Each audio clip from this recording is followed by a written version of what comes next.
여러분 안녕하십니까? 2023년 5월 14일 주일을 맞아서 하나님의 말씀을 함께 나누겠습니다. 누가복음 14장 25절에서 35절까지인데 제가 세 구절만 봉독합니다.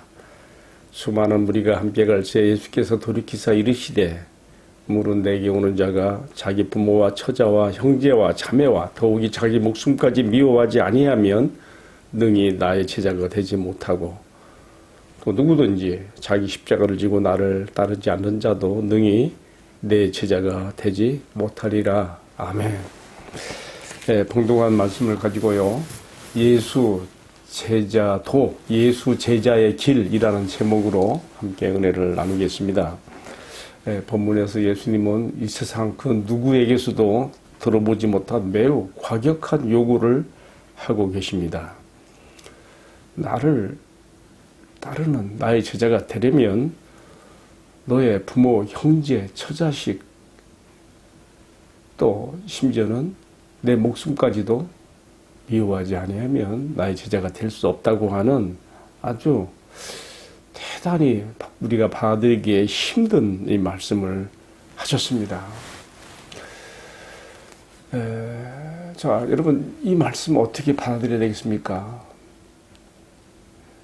자기 부모, 처자식을 미워해야 되고 형제 자매를 미워해야 되고 자기 목숨까지 미워하지 아니하면 나의 제자가 될 수 없다. 저는 젊은 시절에 이 말씀 때문에 매우 고민했습니다. 특별히 미워하지 아니하면이라는 말에서 많이 고민했습니다.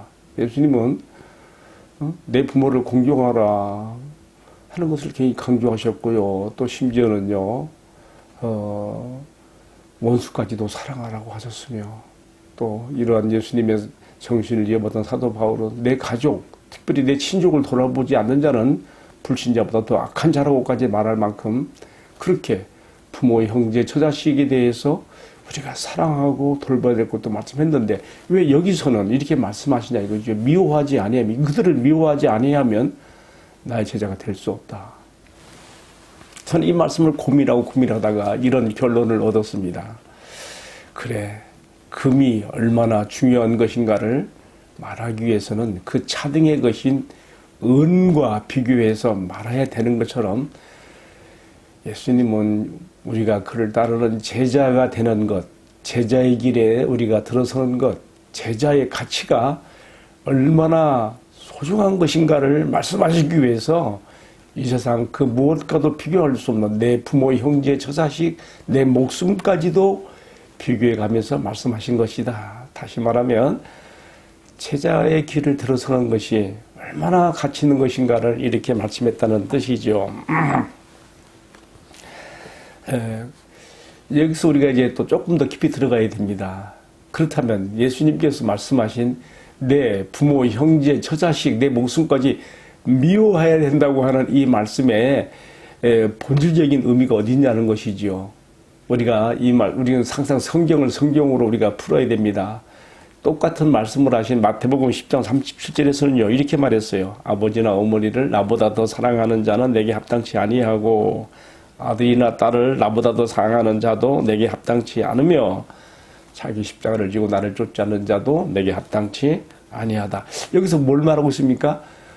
아까는 누가복음 14장 25절, 26절에서는 미워하지 아니하면이라고 했는데 여기서는요, 더 사랑하고 덜 사랑하는 우선순위의 관계로서 말씀하고 있다는 사실이지요. 그러니까 예수님이 내 마음과 삶의 절대 중심, 우선순위가 되어야지만이 확실한 제자도의 길에 들어서서 주님을 따라갈 수 있다고 하는 그 말씀이 아니겠습니까? 공산주의 혁명주의자들을 보게 되면요, 공산주의 혁명 사상을 위해서 세 가지 각오를 한다 그래요. 굶어 죽을 각오, 맞아 죽을 각오, 얼어 죽을 각오. 여러분, 우리는 공산주의 혁명과 비교할 수 없는 이 땅에 하나님 나라를 가져오게 하는 예수 혁명에 우리가 들어선 자들로서 우리가 이 예수 혁명을 이 세상 가운데 따라가기 위해서 우리가 어떤 자세, 정신을 가져야 되는가, 어떤 사상으로 무장되어야 되는가, 저는 이런 의미에서 내 부모, 형제, 처자식, 내 목숨까지라도 그보다 더 나를 따르는 제자의 삶에 비중을 두고 가치를 두고 우선순위를 두라 하는 이 말씀에 100% 공감합니다. 그만큼 예수 제자 되어 이 땅에 하나님 나라를 가져오게 하는 예수 혁명의 대열에 참여하고 이 하나님 나라의 천국 일꾼이 되는 것은 그만큼 가치 있고 소중한 것이죠. 자, 예수님께서는요, 우리에게 이처럼 대단히 받아들이기 어려운 제자도의 조건을 말씀하시면서 우리가 이것을 잘 이해하기 위해서 또 두 가지 비유를 말씀했습니다. 그 비유의 첫 번째는 어떤 비유인가 하면요, 망대 건축의 비유에 오늘로 말하면 무슨 빌딩 건축으로도 볼 수 있겠지요. 어떤 사람이 망대를 건축하고자 할 때 먼저 앉아서 내가 가진 것이 이 망대를 다 건축하고 완성하기까지 족한지 먼저 에스티메이트, 먼저 계산을 해보고 시작하지 않겠느냐. 만일 이렇게 그렇게 먼저 계산하지 아니하고 무조건적으로 공사를 시작했다가는 나중에 기초만 쌓고 또는 골조만 만들고 완성을 보지 못한다면 그 흉물스러운 건축물을 보고 지나다니는 사람들이 비웃을 것이란 말이죠. 실제로 이런 일들이 있더라고요. 제가 사는 곳에 가까운 하곡동에 어떤 교회가 큰 교회당 건축을 하다가요, 뼈대만까지만 세워놓고서 아주 맘모스형 큰 교회였어요. 교회당 예배당이었어요. 그런데 결국은 몇 년 지나도록까지 공사를 못하고 방치하고 있더니 결국은 다 흘려지고 다른 건물이 들어서면서 그 교회 목사님도 나가게 되고 뭐 그냥 흐지부지 돼버리더라고요. 그렇습니다. 지금 예수님은 건축물로 말씀했지만은 우리가 생각해 봐야 됩니다. 자기 부모, 형제, 처자식, 자기 목숨까지라도 내어놓고 따라가야 되는 예수 제자도의 길은 이렇게 엄청난 대가 지불을 요구를 하고 있는 길인데 어찌 아무 생각 없이 무턱대고 따라갈 수 있느냐는 말이죠. 예수님의 이 망대 건축의 얘기는 그래서 바로 우리에게 너희가 나의 제자가 되어서 나의 길로 같이 내가 이 세상에 와서 보여준 그 삶의 방향으로 따라오기 위해서는 너희가 먼저 내가 이 제자가 되기에, 예수 제자가 되기에 정말 마음의 결단이, 각오가 설게 있는지 먼저 한번 점검해보라고, 계산해보라고 하시는 것입니다. 나는 대가 지불할 각오와 용의가 되어 있는가? 이걸 한번 생각해보라는 것이에요. 자, 두 번째 비유는 또 뭐가 나왔습니까? 두 임금의 비유가 나왔어요. 한 임금이 1만의 군사를 가지고 지금 전쟁을 향해 나가는데 지금 마주오는 임금은 2만의 군대를 가지고 오는 거예요. 내가 상대하기에 역부족이다. 도리어 이리 해다가는 큰 낭비만 보였구나. 그렇게 자기 포기가 될 때 어떻게 합니까? 이 사람이 사신을 보내어서 아직 거리가 멀리 있을 때에 화친을 청한다고 이렇게 비유를 또 하셨어요. 이 비유가 말하는 뜻이 무엇일까요? 네가 그래, 너는 내 인생, 네 마음의 왕이고 네가 내 인생의 주인이야. 네가 임금이지. 그러나 더 큰 임금이신 예수님과 또 그가 너에게 요구하는 것 앞에 네가 언제까지 갈등 관계를 가지겠느냐. 큰 임금이신 예수님께 네가 화친을 청하고 너의 모든 것을 내려놓고 포기하며 그의 주권, 주재권을 인정하고 그와 일체가 되어 가는 것이 너에게 복이 되지 않겠느냐고 예수님 두 왕의 비유를 통해서 이렇게 또 말씀하고 있는 것입니다. 그렇습니다. 우리가 예수님을 나의 구주와 주님으로 영접하고 관계를 모셔드린 것, 여기서 끝나면 안 되는 것이죠. 구원, 그 이후가 중요해요. 그건 뭐냐?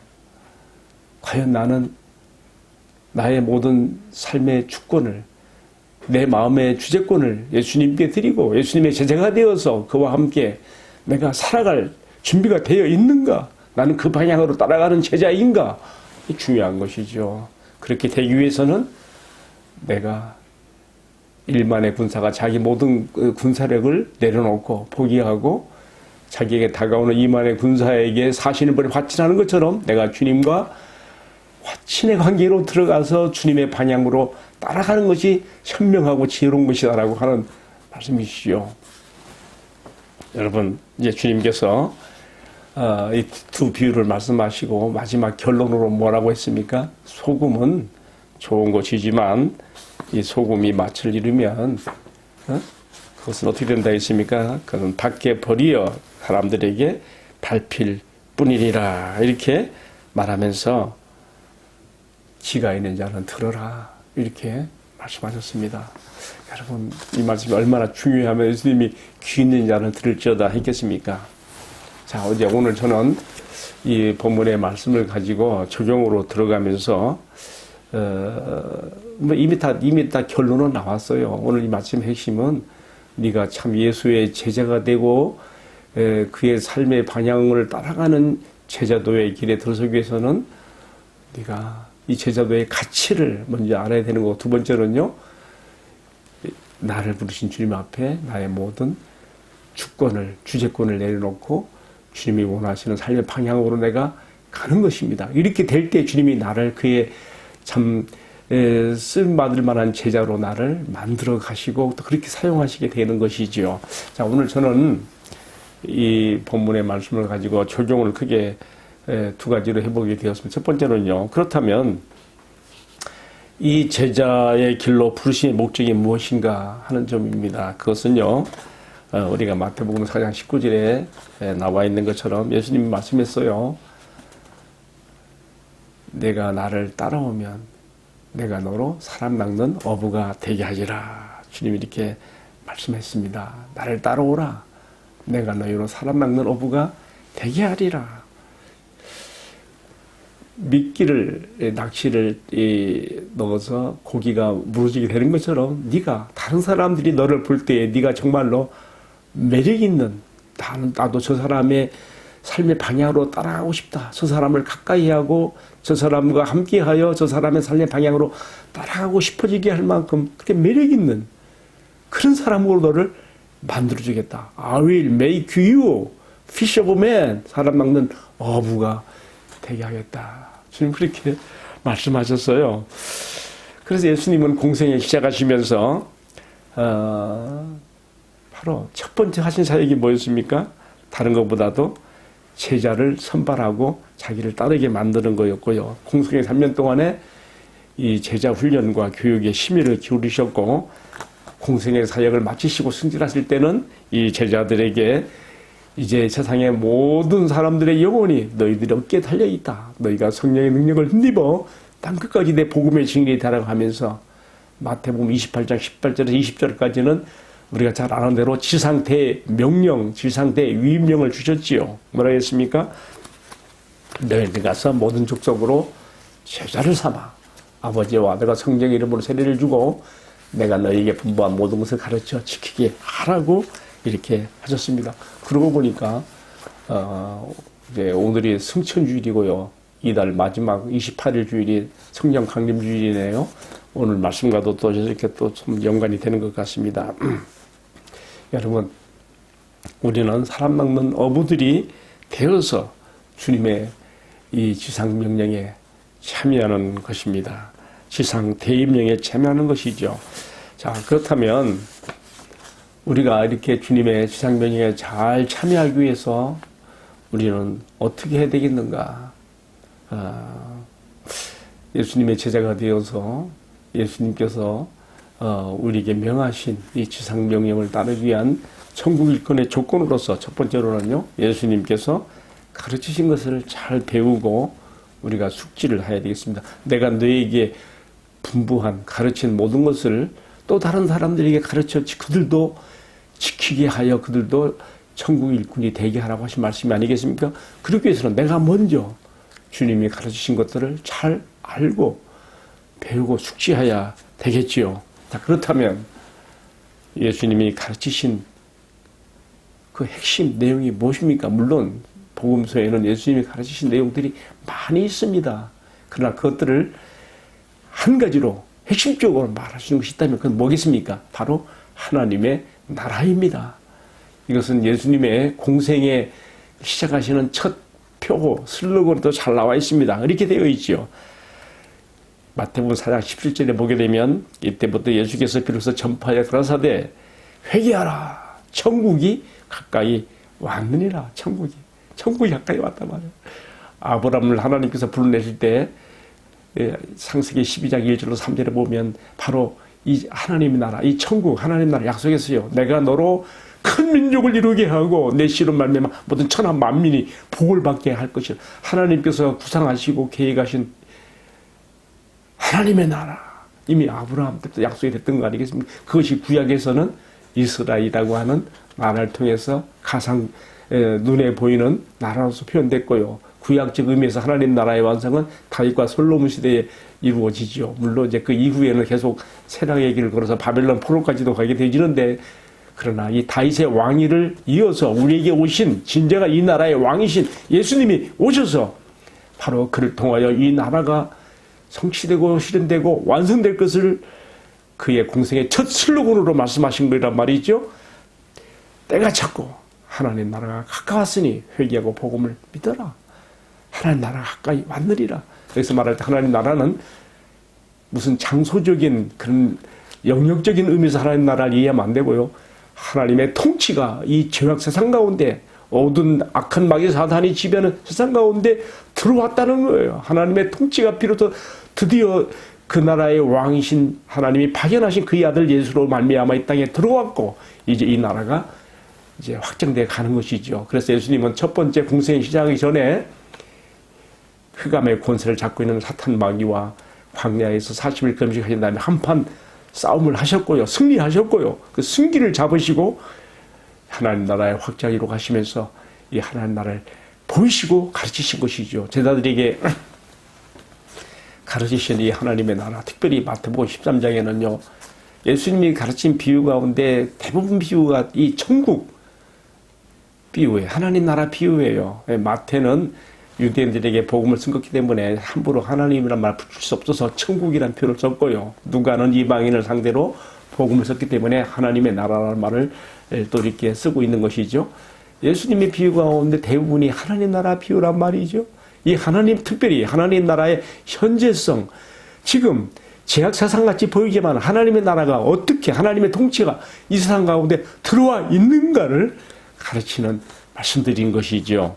자, 우리가 바로 여기에 눈을 떠야지만이 이 하나님 나라의 일꾼들로서 우리가 힘차게 능력 있게 성령의 그냥 권능을 힘입어서 이 땅에서 이 천국 운동에 참여할 수가 있게 되는 것입니다.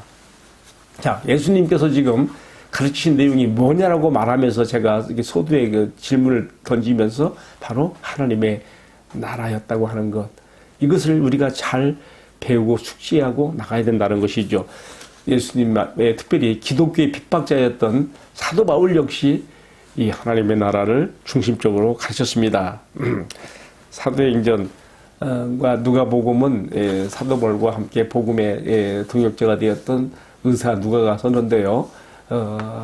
사도행전 1장에 보게 되면 누가가 예수님이 부활하신 다음에 40일 동안 뭐 했는가에 대해서 기록을 못하게 어떻게 했는가 하면요.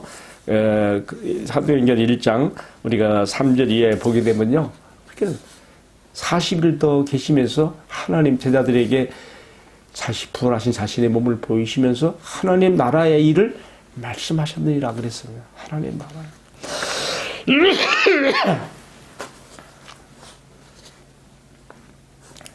또한 사도행전 마지막 장에서 역시 바울이 이태 동안 자기 셋집에 거하면서 자기에게 온 사람들을 다 영접하고 하나님 나라의 일을 말했다고 했습니다.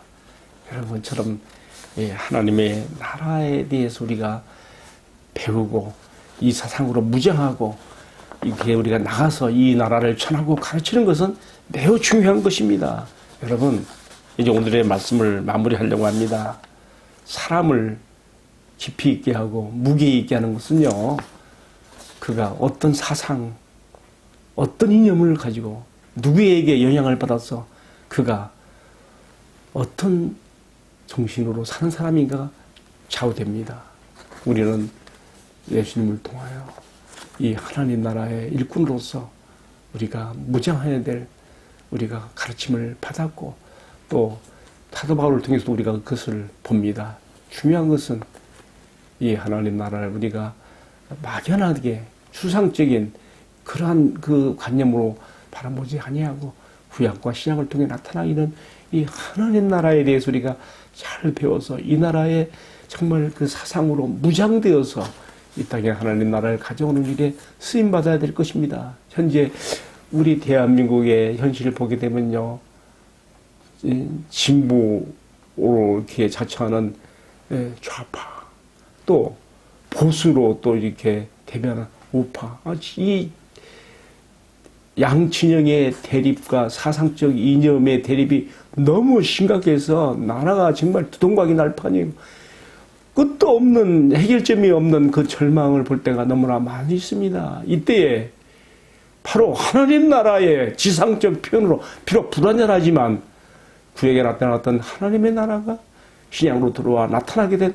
바로 이 교회들을 통해서 이 땅에 우리가 좌도 아니고 우도 아니고 우리가 하나님께 속한 하나님 나라의 일꾼이며 하나님 나라를 이 땅에 확장시키는 천국 일꾼들로서 우리는 어떻게 될 것인가를 생각해 봐야 될 것입니다. 그것은 우리 예수님의 십자가의 정신, 곧 화평과 화해의 정신, 사랑으로 이 민족의 아픔과 상처를 보듬고 끌어안고 기도하면서 이 땅에 좌도 우도 아닌 하나님의 나라가 임하기를 위해서 우리는 기도하며 나가야 될 것이고 이 나라를 이 세상 가운데 이 민족 가운데 전하며 이 나라를 또 세계 선교적 차원에서 주님의 지상명을 받들어 전파해 나가야 될 것입니다. 함께 기도하겠습니다. 사랑하시는 주님, 오늘 우리에게 주신 이 말씀을 통하여 주님 우리에게 제자의 길이 제자도의 삶을 사는 것이 얼마나 가치 있고 소중한 것인지를 가르쳐 주시며 우리가 이 대열에 참여하라고 말씀하십니다. 주님, 이 나라를 더 잘 배우고 더 잘 이해하고 이 나라의 사상으로 무장되어서 이 죄악 세상 가운데 우리가 이 나라를 전하며 가르치며 이 나라가 이루어지게 하는데 쓰임받는 저희들이 다 되게 하여 주옵소서. 주 예수님 이름 받들어 기도 올리옵나이다. 아멘. 예, 감사합니다.